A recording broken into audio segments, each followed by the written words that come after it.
Queridas amigas e queridos amigos, sejam todos bem-vindos e nós vamos continuar o estudo das religiões na linha do tempo da história da humanidade.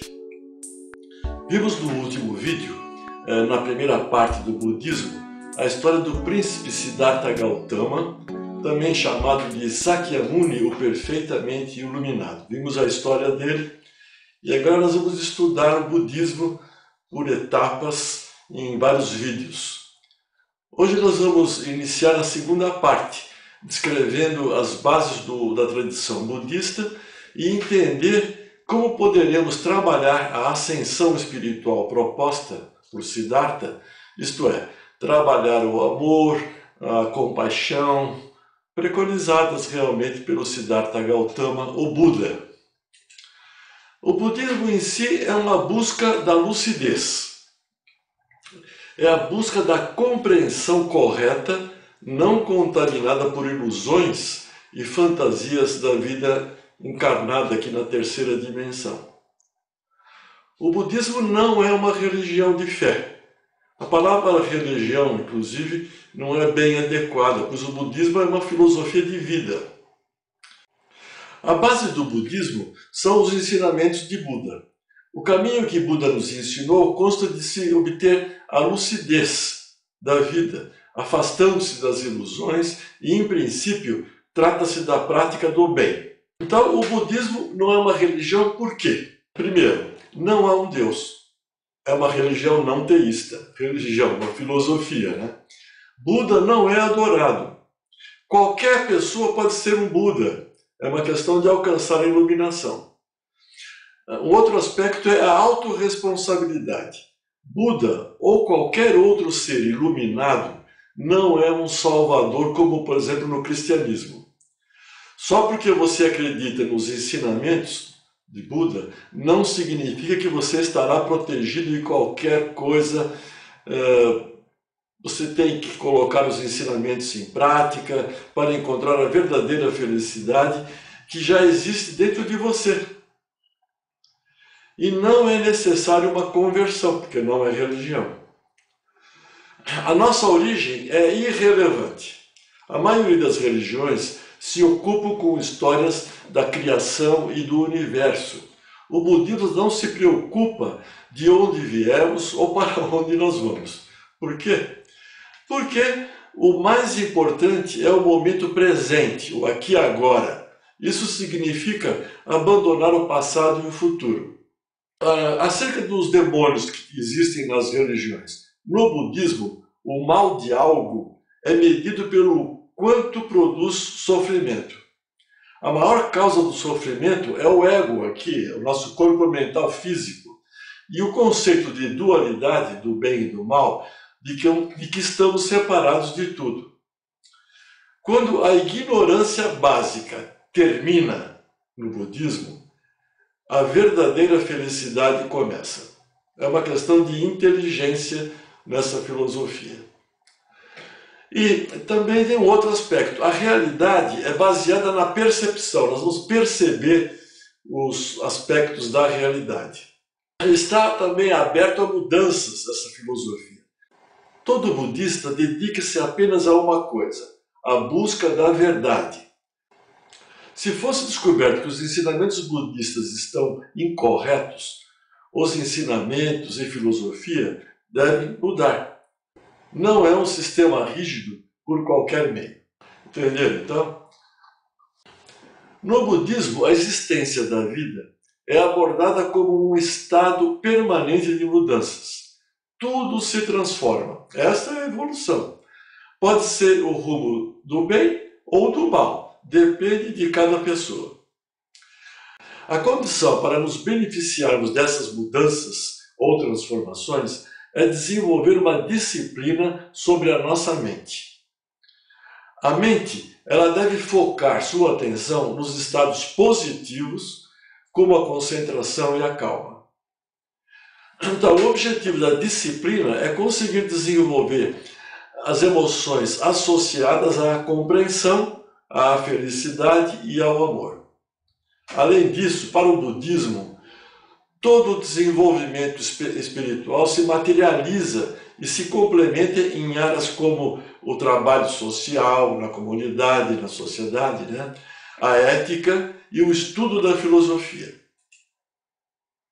As escolas budistas variam em conceitos sobre a natureza exata do caminho da libertação, a importância dos vários ensinamentos e especialmente as suas práticas. Inclusive, há várias vertentes do budismo. Assim, nós vamos falar sucintamente sobre os fundamentos da tradição espiritual do budismo, ou seja, vamos falar sobre o karma, o renascimento. Às vezes as pessoas usam a palavra reencarnação. O ciclo da samsara. Vamos falar sobre sofrimento, as causas e soluções. Vamos falar sobre as 4 verdades, o nobre caminho octuplo e a ideia de Deus. Nós vamos falar sobre esses itens em vários vídeos, porque é muito extenso o assunto. Dessa maneira, oferindo conhecimentos sobre as religiões na linha do tempo da história da humanidade, poderemos embasar a nossa crença espiritual e trabalhar a nossa evolução intelectual e espiritual de uma forma racional, inteligente, com sabedoria e de uma forma independente de rótulos religiosos. Este é o nosso objetivo no estudo das religiões. Nós não vamos julgar conceitos ou práticas religiosas. Nossa meta, o nosso interesse é aproveitar este ou aquele ensinamento que possa favorecer o trabalho evolutivo nosso individual. Então nós vamos falar agora sobre o karma, um ensino importante na tradição budista. Bem, mas antes de mais nada, antes de falar sobre o karma, nós vamos ter que entender que a natureza Buda, que é tudo que existe, olha só, é a natureza Buda manifesta. Portanto, constitui todo o universo, desde o macrocosmo até o microcosmo, a nível das subpartículas atômicas, agora considerando-se os estudos científicos. Mas então a natureza Buda é tudo o que existe. Olha só esse conceito. E nesse universo, nada é estático. Tudo está em movimento e nós estamos nessa trama, nessa teia de energia, e tudo o que fazemos ou pensamos poderá agir ou alterar essa trama da existência da vida. Deu para compreender? Então nós estamos aqui num universo, estamos unidos a esse universo. E tudo que nós pensamos, falamos ou agimos pode influenciar esse universo e nós podemos receber uma reação em função da nossa ação. Então o karma é simplesmente uma lei natural. Quando alguém produz uma ação, terá como resposta uma reação. Isso obedece às leis da física de Newton. A toda ação teremos uma resposta ou reação. Isso é karma. Eu estou dando um conceito dentro da filosofia budista, de algumas vertentes. A palavra karma, portanto, significa ação. Todas as ações vão ter consequências com certeza. Então vamos dar um exemplo. Se eu segurar um copo de vidro a uma certa distância do chão e soltá-lo, simplesmente ele cairá em direção ao piso pela força da gravidade. Provavelmente, muito provavelmente, ele irá se despedaçar. Então nós teremos cacos de vidros por todos os lados aí. Neste exemplo, o karma é quando eu solto o copo, é uma ação. As consequências ou reação são óbvias. O copo irá cair ao chão, vai se quebrar no piso. E outra consequência também é que alguém irá recolher os pedaços quebrados e varrer o chão. E uma outra consequência, alguém irá jogar esse lixo num recipiente apropriado. E as reações vão ser em cadeia, assim por diante. O processo iniciado, então, consta de uma ação e diversas reações decorrentes dessa ação, produzindo ocorrências em sequência. E as reações não se detêm. Esse processo nós chamamos de karma funcionando. Olha que situação, hein? Decorrente de uma ação, tivemos várias reações E esse processo é o karma acontecendo, funcionando na natureza, no universo, a nível das subpartículas atômicas. E não tem nada de miraculoso. Trata-se de um processo que pode ser experimentado ou verificado. Todos nós neste planeta somos frutos do karma, considerando o estágio evolutivo de cada um de nós. Isto é, somos frutos de condições kármicas. Muito bem. Como vimos, então, a palavra karma significa ação e consiste em um tipo de força que transcende o mundo material, a terceira dimensão. E essa ação pode ser boa, neutra ou má. Ou, em outras palavras, nós podemos dizer que o karma pode ser positivo, neutro ou negativo. E somos nós que produzimos essa ação. Pode tratar-se de um pensamento, de uma palavra, de uma intenção, olha só, de uma ação qualquer que se produz repetidamente e vai deixando uma impressão ou marca no universo. Trata-se de uma energia infinita e invisível e é consequência direta das ações do ser humano, além de outras ações também, né? Ok? Tudo está interligado nesse universo, já sabemos disso pela física quântica, pela teoria da física quântica.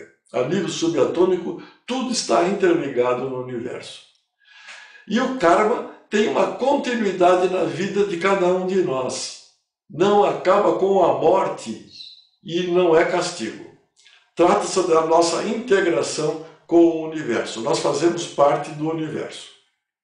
Se deixarmos uma impressão ou um print no universo, seja positivo, neutro ou negativo, receberemos de volta também algo positivo, neutro ou negativo. Trata-se de uma relação entre nós e o universo, que a nível subatômico nós estamos interligados com certeza. Como se depreende desta descrição que fizemos, o karma é regido por leis da natureza universais e cada uma delas permite compreender o sentido espiritual da existência, da nossa existência. Então, amigas e amigos, em resumo, vamos falar assim, só há uma lei no universo, a lei da harmonia e do perfeito equilíbrio. O karma é a falta de harmonia quando negativo. Toda vez em que a lei do universo é quebrada, acontecendo uma desarmonia, o universo devolve ao ponto de origem a desarmonia gerada para restabelecer a harmonia geral. É algo assim, entenderam? Então o sofrimento é decorrente da ação kármica negativa. Então como alcançar essa harmonia universal? É uma coisa difícil, hein? Quando mantemos a harmonia, não geramos karma. Buda vai ensinar isso. Nos próximos vídeos nós vamos compreender melhor essa situação. A pessoa precisa se autoconhecer, é a observação de si próprio, reconhecer os karmas negativos e se transformar ou promover mudanças na conduta. Aí nós ganhamos sabedoria e aprende-se a lição da harmonia, eliminando-se o sofrimento da vida. O karma é fator, então, estimulante ao crescimento espiritual. Tudo que é negativo em mim, eu tenho que ter a reflexão e o entendimento disto e promover mudanças para que eu possa me unir favoravelmente às energias universais. Quando estudarmos o Dharma em vídeos futuros, veremos que o Dharma é a manutenção da harmonia na vida. Há uma metodologia. O Dharma é o projeto evolutivo para cada renascimento e os karmas são as pedras do caminho. O segredo da vida, então, é manter a harmonia. Então, karma não é uma doença, uma deficiência física ou um problema genético predisponente, ou qualquer outra coisa. Não é uma divindade que predestinou cada um de nós a este ou aquele karma. Doença é doença, não é karma positivo, neutro ou negativo. Doença é doença, tem que fazer o tratamento médico para corrigir a doença. É lógico que poderemos ter doenças no corpo físico em função de problemas da mente. Para que nós possamos eliminar o sofrimento e ganhar saúde, temos que corrigir a nossa mente. Então, o karma é uma coisa que nós fazemos ou produzimos repetidamente e causa retorno, como nós já dissemos. Nós é que poderemos gerar karma bom ou mal continuamente. Depende de nós. Temos que trabalhar de uma forma persistente a mudança em nós, daquilo que não é correto, a fim de eliminarmos os karmas negativos e os sofrimentos decorrentes dessas ações desarmônicas. Então, como pode ser feito isso aí? Nós devemos nos observar profundamente, intimamente, por meio de uma meditação, por exemplo. E aí nós vamos ter acesso à essência do nosso ser, à mente muito sutil. E aí nós vamos reconhecer os nossos vícios, os nossos maus hábitos e como pensamos a realidade. Aí vamos depois trabalhar as ações negativas. Isto é, vamos promover a transformação correta do ser. Nós vamos nos corrigir.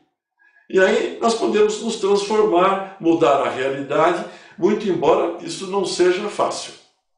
Nas religiões também há essa preocupação em nós nos aperfeiçoarmos espiritualmente. Aqui no budismo não tem nada a ver com as religiões, é um trabalho mesmo intrínseco entre a nossa mente muito sutil e o nosso corpo físico ou a mente grosseira que faz parte desse corpo físico. E isso não é fácil. Mas o budismo nos oferece uma metodologia bem racional com inteligência. Então, as doenças e os problemas da vida não são karmas, mas permitem que nós façamos uma reflexão sobre os acontecimentos que nos envolvem e poderemos, então, entender mais sobre a vida e a morte. Quando nós vibramos, por exemplo, o bem à humanidade ou agradecemos por algo, estaremos produzindo o karma positivo para nós. Quando nós reclamamos das vicissitudes da vida e não produzirmos mudanças, estaremos produzindo karma negativo. Então, no budismo não existe um Deus controlador. Estas leis do karma não provêm de um Deus, mas da natureza, do universo, das leis do universo. Nós todos temos o livre-arbítrio para seguir as mesmas leis ou não. Se nós estivermos na contramão das leis do universo, nós estaremos produzindo karma negativo. Por isso, fazer o bem ou o mal vai depender de cada um de nós. E dessa decisão haverá consequências pelas quais seremos responsáveis em grande parte. Cada um de nós somos únicos. E o trabalho evolutivo é, em princípio, individual, mas também em conjunto social, que no budismo nós chamamos de sangha. Então nós temos que nos transformar para uma situação de equilíbrio da nossa mente muito sutil e trabalharmos na sangha, que é na comunidade, na sociedade onde nós estaremos alocados. Então, o karma está unido aos tempos passado, presente e futuro das pessoas, com influências persistentes, boas ou más, depende sempre de cada um de nós. Essas influências podem ser trabalhadas ou modificadas, olha lá, sempre que agirmos na direção correta, nos pensamentos, nas intenções, nas palavras, nas condutas. E isso é difícil de trabalhar, como eu já falei. Exige muita disciplina e persistência. Temos que entender a realidade que nos envolve, refletir sobre essa realidade e tomar as decisões apropriadas. Boas ações ou ações ruins geram sementes agora na nossa mente, que virão aflorar nesta vida ou num renascimento subsequente. Trata-se do karma e das consequências em funcionamento. Veja como tudo é dinâmico. Outro aspecto do karma na filosofia budista refere-se especificamente às ações do corpo, da fala e da mente, que brotam da intenção mental. A intenção mental também faz parte do contexto e que geram consequências. Cada vez que uma pessoa age, há alguma qualidade de intenção em sua mente. E essa intenção, muitas vezes, não é demonstrada aparentemente ou exteriormente, mas está em seu interior e determinará os efeitos decorrentes. Muito bem, amigas e amigos, no budismo temos diversas tradições espirituais ou vertentes que se diferenciam em conceitos e práticas, rituais, mas todas estão embasadas nos ensinamentos de Buda. Assim, os adeptos do budismo tibetano, considerando o processo de renascimento ou reencarnação, creem que uma mente ou um ser, de acordo com os hábitos e tendências espirituais, pode renascer em vários tipos de formas, desde os animais até uma forma humana. O hábito é que vai definir a escolha. Quanto ao karma, nessa tradição espiritual tibetana, é aceito que se alguém nasceu com alguma deficiência, é devido a karma adquirido em vidas anteriores. Tudo é karma para eles. Trata-se então de um outro conceito do que seja karma. Nós preferimos o outro já descrito. Bem, amigas e amigos, em resumo, a lei do karma pode ser resumida numa frase: o que damos ao universo é o que o universo devolve a nós. É equivalente à lei de causa e efeito da física de Newton, como já falamos. Nós fazemos parte do universo. A nível subatômico, formamos uma unidade com ele. Ao nosso redor, temos indícios do nosso passado remoto e devemos então criar as opções que desejamos na vida. Nós devemos aceitar sempre com humildade o que ocorre conosco. Assim nós poderemos nos elevar a um nível superior mental.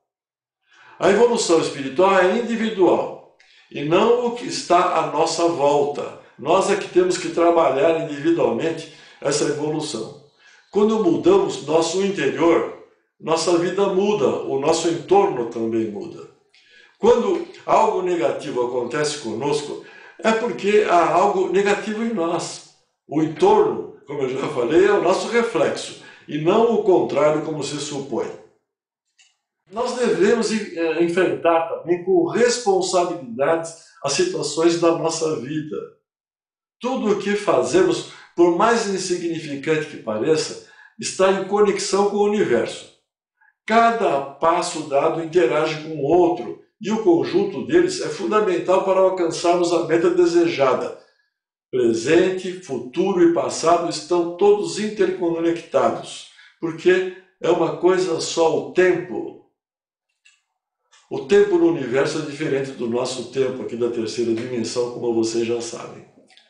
Não é possível pensar em duas coisas ao mesmo tempo. Nós temos que galgar degrau a degrau, um de cada vez na nossa evolução. Não podemos perder de vista as nossas metas. Qual é a meta do budista? Alcançar a iluminação. Depois nós vamos aprender como fazer isto nos outros vídeos. Mas nós temos que ter essa meta.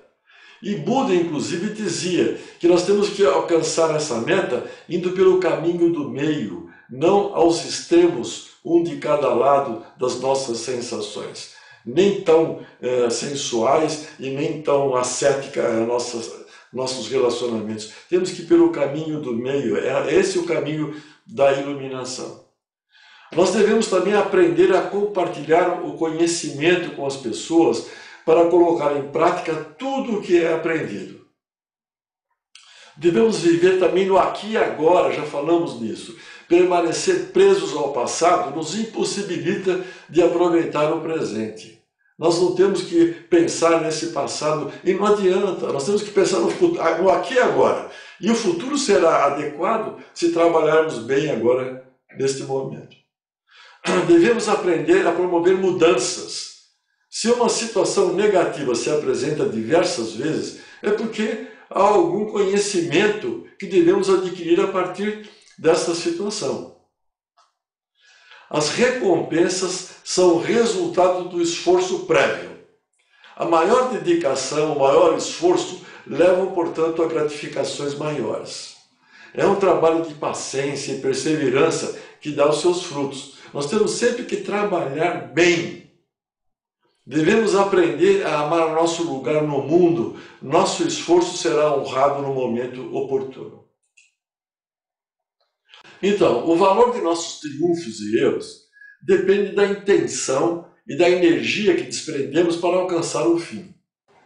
Contribuímos individualmente para a totalidade e, portanto, nossas ações não podem ser medíocres. Temos que colocar todo o nosso esforço e dedicação em cada coisa que fazemos. Temos que trabalhar sempre com denodo, com atenção, com concentração, com dedicação. Mesmo que o nosso chefe seja desagradável. Então, amigas e amigos, a vida é um reflexo das ações que realizamos. O karma pode ser purificado, olha que coisa importante. Então, nós temos que escolher as atitudes com inteligência e sabedoria e ter uma vida melhor, com mais qualidade e saúde. Nos próximos vídeos, quando estudarmos as 3 joias ou 3 tesouros do budismo, isto é, a natureza do Buda, Dharma e Sangha, poderemos entender melhor como trabalhar a evolução espiritual em busca do estado de Buda. Bem, amigas e amigos, nós vamos encerrando por hoje e no próximo vídeo nós vamos dar continuidade ao estudo sobre o budismo. Vamos falar sobre os ensinamentos do Buda, o perfeitamente iluminado, né? Vamos falar sobre o renascimento, vamos falar sobre as 4 verdades e o caminho octuplo, vamos falar sobre o Dharma e outras considerações. Então, até lá. Estudem e façam as próprias reflexões. Nós vamos juntos e misturados praticando a fraternidade universal, o amor incondicional como meta e compartilhando conhecimentos. Compartilhem esse vídeo, deem o like ou dislike, inscrevam-se no canal se quiserem, dizem que tudo isso é muito importante, mas vamos que vamos então, né? E vamos trabalhando a nossa ascensão intelectual e espiritual a cada momento. O sagrado, o Deus que habita no meu coração, saúde o sagrado que habita no seu coração. Namastê.